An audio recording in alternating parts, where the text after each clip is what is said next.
ક્યારેક ક્યારેક તમે તમારી જિંદગીથી નિરાશ થઈ જાઓ છો, ત્યારે એ જ સમયે દુનિયામાં ઘણા લોકો તમારા જેવી જિંદગી જીવવાના સપના જોવે છે. ઘર અને ખેતરમાં ઉભેલું બાળક આકાશમાં ઉડતા વિમાનને જોઈને ઉડવાનું સપનું જોવે છે, પરંતુ તે સમયે તે વિમાનનો પાયલટ ખેતર અને બાળકને જોઈને ઘરે આવવાનું સપનું જોવે છે. આજ તો જિંદગી છે, જે તમારી પાસે છે તેની જ મજા લો.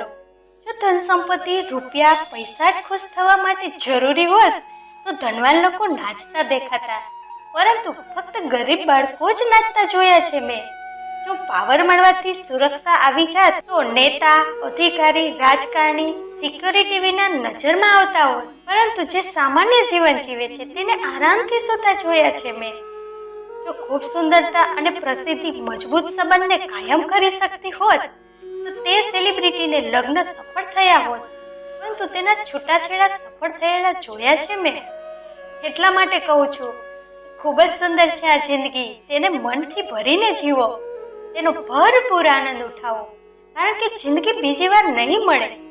સામાન્ય જીવન જીવો, વિનમ્રતાથી ચાલો અને ઈમાનદારીપૂર્વક પ્રેમ કરો. સ્વર્ગ પણ અહીં જ છે અને નર્ક પણ અહીં જ છે.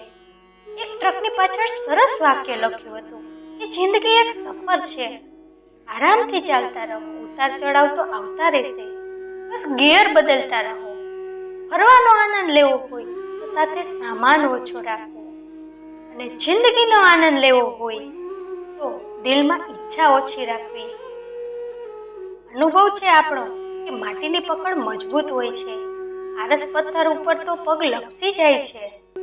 જીવનને એટલું ગંભીર લેવાની કોઈ જરૂરત નથી, કારણ કે અહીં તો જીવતા કોઈ જ જવાના નથી, બધા મરીને જ જવાના છે. જેની પાસે ફક્ત સિક્કા હતા તે આનંદથી વરસાદમાં ભીંજાતા રહ્યા, પરંતુ જેની પાસે નોટો હતી તે છતની શોધમાં હતા. પૈસા માણસને ઉપર લઈ જાય છે, પણ માણસ પૈસાને ઉપર લઈ જઈ શકતો નથી.